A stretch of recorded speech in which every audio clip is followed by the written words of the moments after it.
Ladies and gentlemen, I'm here today with Manny Diaz, a true legend of college tennis. Manny, I appreciate your time. Thanks for coming on. Good to be with you, James. Tell us, first of all, Manny, you stepped away from college tennis, I believe, a year ago. How is life on the other side? It is great. I'll tell you. I think the timing was right for me. Like I put 42 years at the University of Georgia. That's an eternity in today's coaching standards, kind of thing. And I enjoyed every minute. I I had a lot of great moments. A lot of tremendous players played for our institution, and it was an honor to really just cultivate some incredible relationships with our guys. Well, for those that don't know, and there will be people that listen to this that don't, I just want to give you an idea of just how long, first of all, Manny coached and also the success that he had. It truly is quite amazing. First of all, his overall record, which I cannot believe how many doubles points he had to go through here, was 781 to 206 losses. Incredible. He won 4 national championships. He won 2 national indoor championships, and he won 29 SEC titles. He is the all-time SEC winningest coach ever. And he's also 6th in NCAA men's tennis history. I guess my first question to you, Manny, do you miss it? Do you miss, if you miss anything of college tennis or coaching, what do you miss? Well, no doubt, without a doubt, working with the guys on the court was my favorite part of my job. Right. Just it was special. It's where you forge relationships. It's where you learn to push them to their limits and try to actually expand their belief in what they're capable of achieving. So I felt like my job when I recruited kids was to try to see past where they were and what they could become. And then once you get them on campus and once you have them on a daily basis, is to create stepping stones for them where they like they stretch to reach a certain level, and then that creates a belief for something bigger. And you do that with them on the court, right? You do them. You do that in the moments, in between drills where you have those special moments to create special bonds. You do that after practice when they've had a terrible practice in their eyes, and you try to find ways to opening their thought process as to hey, you got to suffer, you've got to struggle if you're going to break through. You want to create, you get in the gym to create more strength. You're going to be sore, you're going to break some fibers, and you've got to recover, and then you got to build on that every day, and just creating a mindset for our guys where they we always talked about getting to the point where you earn the right to expect to win when things are not going well, when you're down a break, when you're down a set, when you're down a set and a break.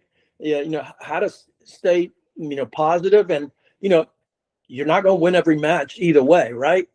But you certainly can increase your odds if you stay with a positive attitude, and you make that guy hit that extra ball when they're up a set and a break, and get them to a point where they're maybe feeling a little bit more pressure. That's the moments I miss. Got it. So what I'm hearing is, and again, Manny, I do prepare some questions, but at the same time, I like to have real conversations, right? And what I'm hearing you say is a lot of your, so be it coaching, is relationships, motivating, and bringing in players that will listen to you where you can push them beyond to what they actually believe they can do. Is that right? That's correct. Yeah. That's the fun of it. Right. So I have a question. You won the national title in 99, 01, 07, and 08. I'm pretty sure that is correct. You also came close a lot. Quarterfinals, semifinals, finals. What is the difference to actually crossing the line? Because there's a lot of coaches that get really close. Yeah. What would you say if you could pinpoint something? It doesn't have to be one thing, but what actually gets you across the line and lifting up that big trophy? Well, I don't want to sound like I don't want to get too theoretical, because honestly, it takes a lot. It takes a little bit of luck. Yep. It takes you being healthy. Yep. There's talent everywhere. Right. It's so close. I mean, one you know, 1 point in doubles makes a difference. You get off to a slow start in doubles, you're down 1-0, lost a doubles point.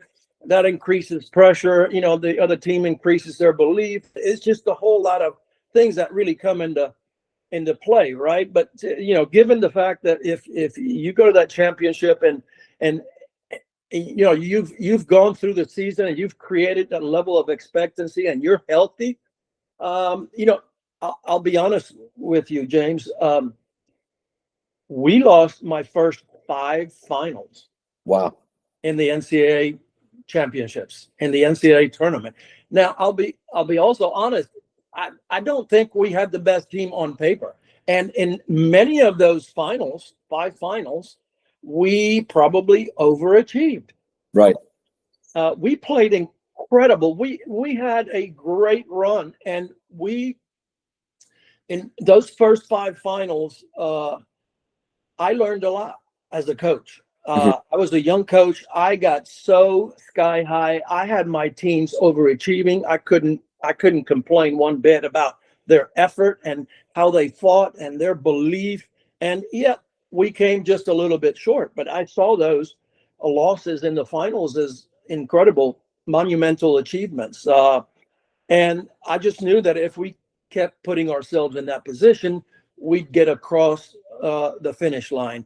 But I think the biggest difference for me was when I got to 1999, we were down team match points, multiple. Okay, when you won it. Yeah, the first time we won it, we were down team match points in 3 or 4 of our 6 matches that we won the way to the championship. We were down double match point against Pepperdine, I think it was. Yeah. In the second round of regionals, double match points at number 1 singles. And we hit a return winner and we hit a on the run backhand passing shot to get it back to deuce. And then we broke. And then when we won that match, I saw us winning the championship. I don't know why. Yep. I didn't say a word to my guys. I didn't want to pressure them even further. We were down, I think, a break in the third set against Duke in the quarters. They were outplaying us. And their player at number 5 singles broke his ankle. Wow. Okay. And he still kept playing. We still had to beat him, but we had to win 2 other matches. But I mean, it just goes to show you how things are. Yep. But in that sixth time in 99, I just got to the point where I stopped trying to get my guys to overachieve. Right. It was like, and I in my mind, I thought, like, I've been trying to get my team to break through that door, to break that door down. And in that final match, I went like, the work has been done. Just go out there and have fun. And I told them, stop trying to break the door. There's a doorknob on that door. Just turn the knob and walk through it. And it was probably my least inspiring speech to that time, but it was like just relax and go play. Yeah. And that was the first time we won a championship for me. And then you won in 01, 07, and 08. Are there certain players on those teams where you maybe still have a phenomenal relationship, or as a coach, obviously former coach, one of the nicest things was to go in there and hear one of your own players actually leading and actually doing it for you? That's Are right. there certain guys that you can talk about now that you had or still have that special bond with? Oh, just about every one of them, to be honest with you. There's so many of them. And our culture was about preparing guys to lead, Right. and expecting them to lead. And you get to that point somewhere halfway through the season. It could be in March, early March. It could be in early April, where you all of a sudden gain enough inertia where you basically, okay, we're rolling now. And I started kind of removing myself a little bit. You push, and then at some point you got to let the horse run. Mhm. And we had some great leaders that really did a tremendous job in those, not only those national championship years, just even years where things didn't quite bounce the way we wanted Mhm. to balance our way. We honestly should have, could have won about 3 more national championships during Right. my years. That slipped away. That got away. We went undefeated in 2006. Right. From door to door, we win the national indoors, beat Pepperdine 4-0, okay, in Seattle in the finals of the national indoors. Had to play them again in the finals. Well, when we got to Stanford that year, in the round of 16, our number 6 player, who was a lock, and he also played number 2 doubles, and him and Colin were ranked 15 in the country as our number 2 doubles team. We had the defending NCAA champions, John Isner and Antonio Ruiz, playing number 1 doubles. We had the 15th ranked doubles team playing 2. We had a great number 3 team. So we lost our number 6 player that played number 2 doubles and had to play without him, the quarters, semis, and finals. And we lost to Pepperdine, the team that we had beaten in the finals of the national indoors, lost to them 4-3. Wow. And I'm telling you, it crushed our guys because they had such a phenomenal year. Yeah. But you know what the results were? Everybody went home, and they showed up in the fall, and we didn't have one bad practice the whole year. They were so locked in, and they could have come back, and their confidence is through the floor. But no, they came back, and we had great leader in John Isner. We had a tremendous number 2 in Luis Flores. We had Travis Helgeson that transferred from Texas. We had a phenomenal team and went undefeated for the second straight year. And it was it was a great group of guys.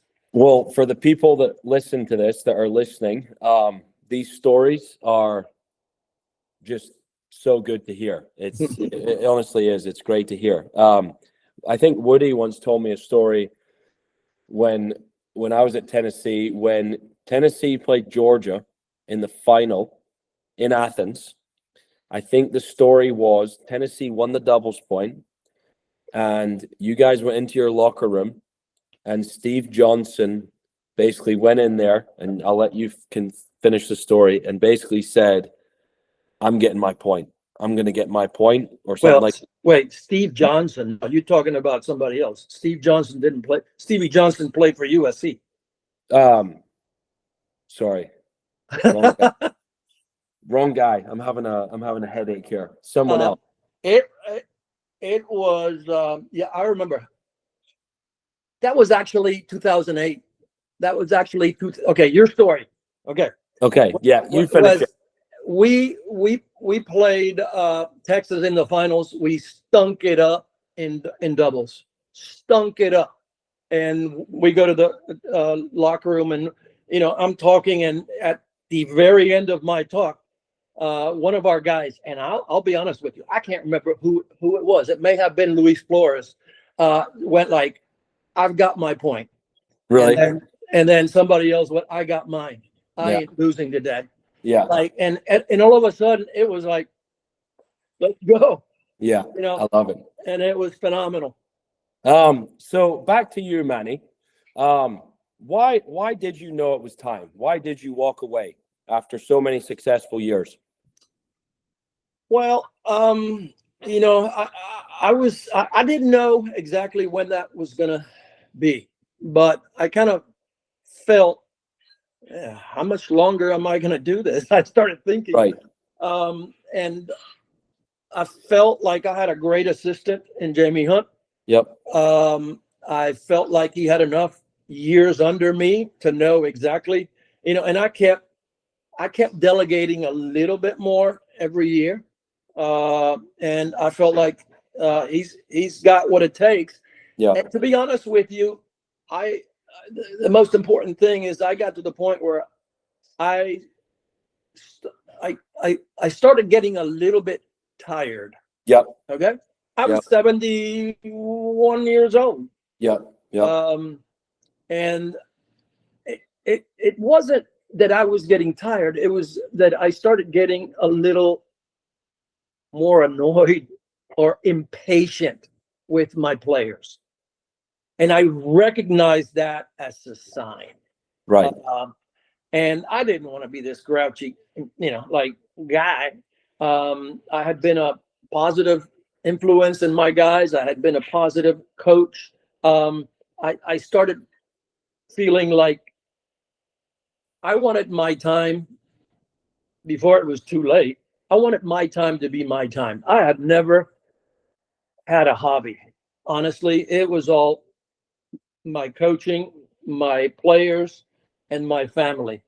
I didn't go out and play golf. I didn't feel like I had the time anyway. And that was probably more me. It was, being around with my kids after practice, and, try to make as many little league games as I could. And my wife was, once two of them played for me at Georgia, and that was great. But my wife was taking them all over the place, and I wasn't able to really watch them play. So in the summer, I started trying to do that. But we go recruiting in the summer. Yep. So I felt like I wanted my time to be my time as long as I was healthy. And now I'm playing pickleball. Love it. Sacrilege, but I know a lot of people are not huge fans, but we are. Hey, I'm too old to run that big court. And it's fun, so I'm playing pickleball about 3 or 4 times a week. I play a little bit of golf. It's still a little slow for me, but it's nice to get out there every now and then. But I just haven't given it enough time to be decent at it. I kind of hit a straight ball, but as soon as I try to hit it far, it's going everywhere. So I'm trying to learn a little bit of golf. And so, I was ready to do other things, travel a little bit, those kinds of things. And now, we bought a second home. We had a lake house where the kids grew up for 20 years, an hour away from Athens. That was where our kids basically, I was driving the boat and they were in the tube and they were, skiing and whatever. But, they all went their own ways. And so it was too much work. So during COVID, we were playing at Florida in 2020. The season got called. I go back home and I sit in the couch and I tell my wife, Suzanne, what the heck? I've never had 3 days off in the spring. Right. Like, what are we doing? And she went like, why don't we go visit our friends in Amelia Island, Florida? So we did. And, once we were here, why don't we go look at some properties around there? I love it. And so we're on the beach and enjoying it down here. We have our home for sale in Athens after 43 years. We raised our kids in this. It's going to be, and so we have it for sale, and we still aim to go to Athens. And I saw a bunch of matches this past spring. I'm going to support them. But hey, if we sell our home, I'll be VRBOing, for a week or two at a time, and I'd have to worry about who's doing the yard. I was going to ask you about that. So are you still going to be able to get up to Athens and watch some matches and in-state tournament coming up? Obviously, I'm assuming you'll be there. Yes, I'm looking forward to, just being out there quite a lot. And, we got the NCAAs coming in May, and that's going to be tremendous to get them back there. I think we're going to do a tremendous job. And hopefully the atmosphere is going to be a great one. Well, as I've said many times, even when I was coaching at Tennessee, I think NCAAs should be in Athens every year. And my question to you, Manny, is why is it that when you play in Athens, the crowd's coming out? Is it the culture of the town? Is it the community that's built around the program? Why is it? Because you go to other great schools, and it's no disrespect to other great schools, but you just don't get those crowds. Yeah. I expect NCAAs to just be electric, right?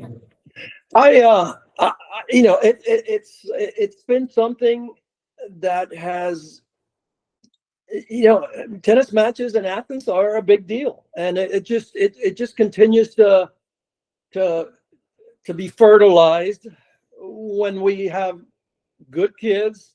We have great competition in the SEC. And our conference keeps getting better. I mean, our rivalries, that well, and the SEC are just incredible. And so we put on a great show. I think our guys play with passion.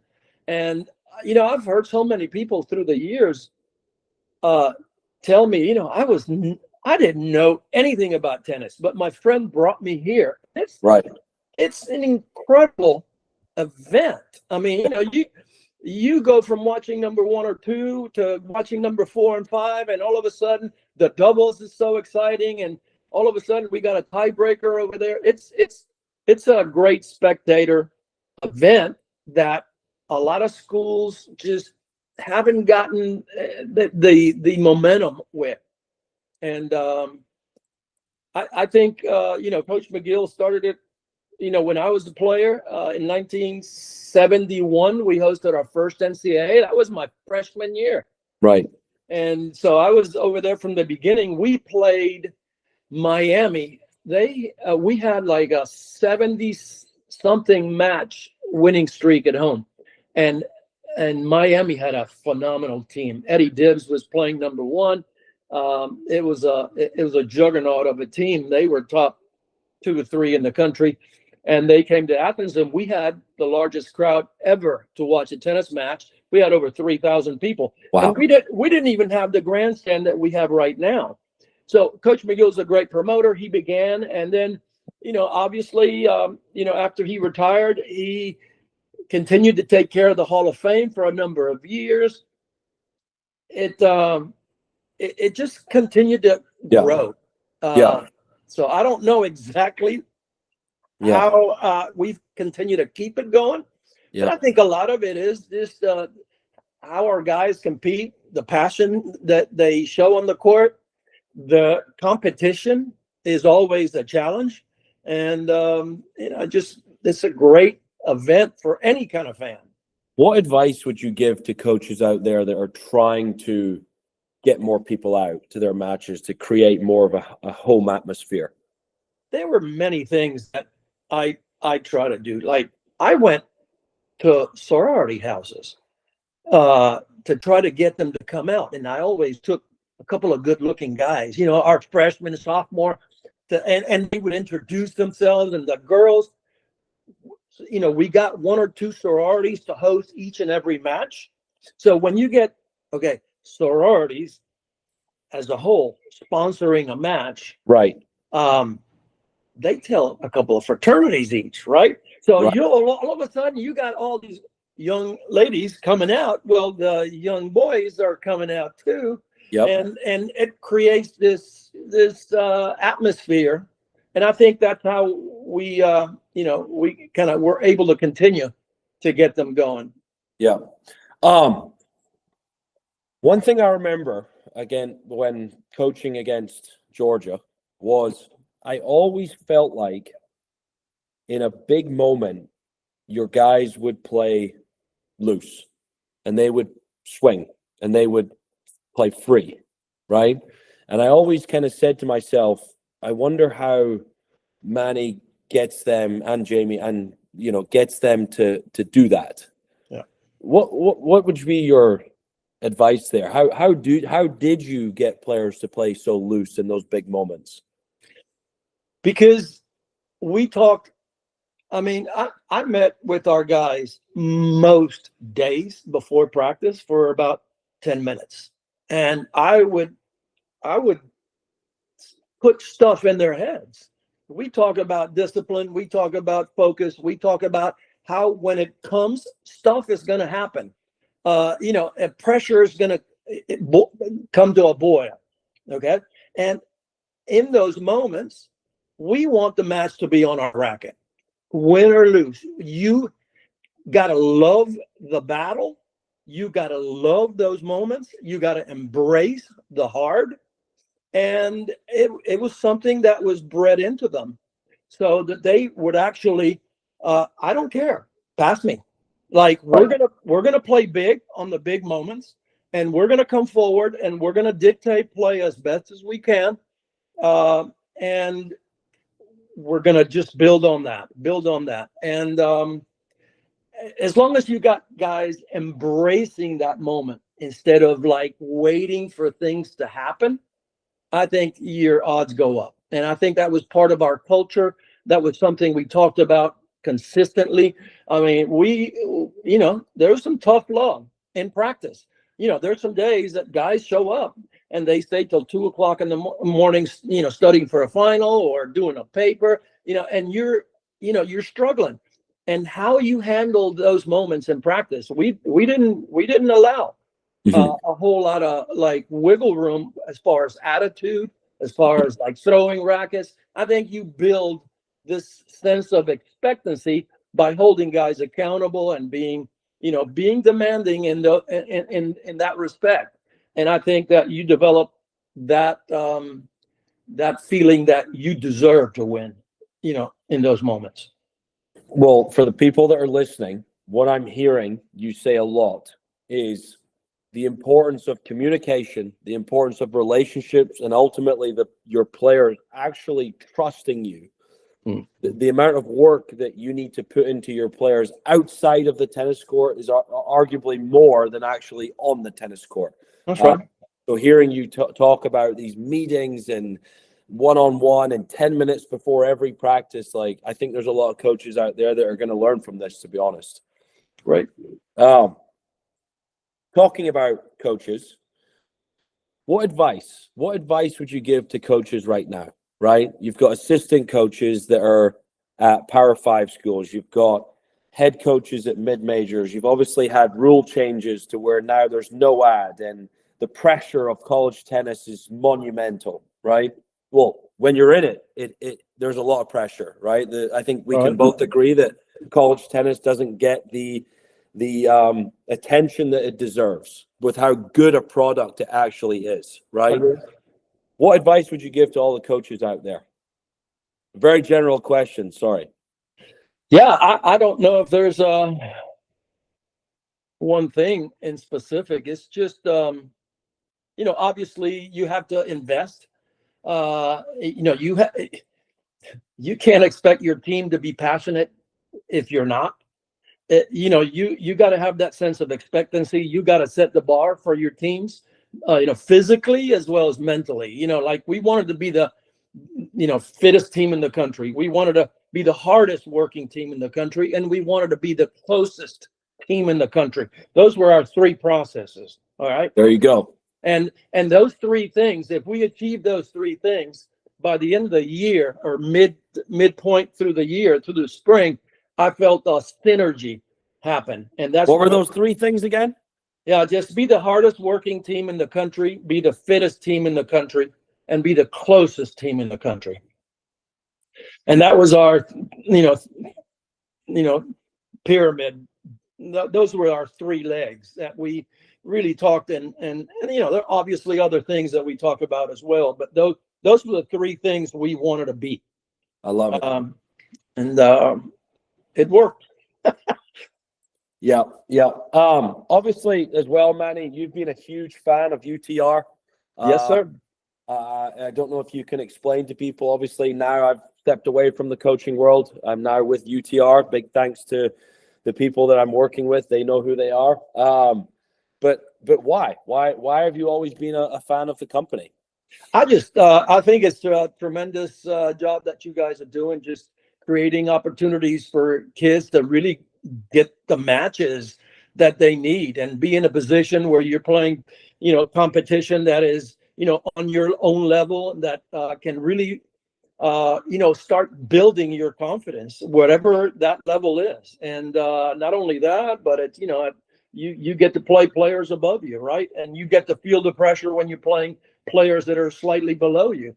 And so it builds a level of, if you play enough of these tournaments, you build, a level of trust and a little bit more toughness, and you learn to handle, when you're being shot at, and you need to learn to handle, how to play bigger, because that's the only chance that you have to succeed. So I think it's great, and it's fantastic to see, now events all throughout the world, and now you got other sports like pickleball. Aren't you involved in pickleball? Yep. I mean, so you're building this platform that creates opportunities for players regardless of their level. Well, we really appreciate that, Manny. Two more questions for you. All right. And you can say, don't ask me that question. Okay. But I'm going to ask you, okay? Is there any way that Manny Diaz ever gets back into coaching? I don't see how. It must be a really bad emergency. Well, I had to ask you. I think there was a 10% in there. I think I'll take Well, it. I'll tell you something. When I decided to walk away, the previous 6 months and the following 6 months, for about a year, my stress level was so high because I was so worried that I was going to be bored. Right. That I had gone 100 miles an hour for so long. I had gotten wired. And it honestly took me 6 months past, if not more, past my retirement, to really just relax. Right. And I don't have to yell at anybody today. I don't have to like get people to do more than they feel comfortable doing. A whole lot of that kind of happened. And honestly, I didn't know what life was going to be on the other side, but I've been pleasantly surprised. I think the timing was right. Yeah. I'm enjoying just, doing things that I didn't get an opportunity to do. So I don't, I'll be honest with you. Those first couple months, I was wondering if I actually drove down to Jacksonville and went to North Florida to watch one of their practices, just because I was having cabin fever and I had to get around a tennis court. Right. Anyway, it was great meeting those guys. And but anyway, I enjoy talking tennis. I enjoy talking to you. I enjoy last week I talked to the Rotary club in Athens about team building. How do you build a championship team? Some people talk to me about writing a book. Some people, speaking engagements. I'm enjoying doing those kinds of things without working 80 hours a week. I just really appreciate your honesty there, Manny, because that is the fear of being a coach and not knowing what the other side looks like, right? I think my advice is the college coaching is a phenomenal profession. There are so many great things you can do in college coaching, but if the passion is not there or you feel the itch, the world is also an amazing place, and there's so many things you can be doing. And I'm sure you would agree with that. Last thing, I want to talk about your family. I actually didn't have this planned, but you were talking about certain things like on the boat and kids on the back. And what is if you could tell people that listen, what's your family doing? I know your son's coaching. I think he's coaching some very good players, I believe. I don't want to name in case I get it wrong, but what's everyone doing? And are they all in Florida, or what's going on? My oldest son is named Manny as well, and he was never into following my footsteps. He had the same name. He didn't want having to deal with all that, and he was more artistic and more like his mom in some ways, in that artistic way. And he is an executive chef at a very, very exclusive, successful, elite level club in Hobe Sound, Florida. So wow. Just north of West Palm Beach.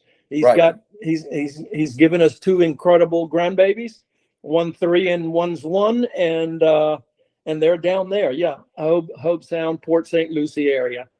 And then there's Eric, who played for me, and he has his own tennis academy in Southern California, Tier 1 Performance, I think it's called. And he coached Alex Mickelson and Leonard Tiens, and along with he had Jay Levitt is his partner there, and they do a tremendous job. They have a very, very successful academy. Think about it. Two of their players are now like in the top 30 something in the world. Those two guys, and they're young. I think Lerner is like 19 and Alex Mickelson is like 2021. Both phenomenal. So they're doing a tremendous job as developmental, as a developmental coach in Newport Beach, California. Right. And then Alex, who also played for me more recently, he's about 28 now, and he's in the commercial real estate in Atlanta, in the Atlanta area. So doing they're all three doing great, and we're very proud of them. I love it. Well, appreciate you sharing that information, Manny. I really, really appreciate your time, not only me, but also on behalf of UTR. I wish you and your family all the best here in the near future, and I will see you in Athens at the NCAA tournament. If not before. If not, thank you very much. Thank you.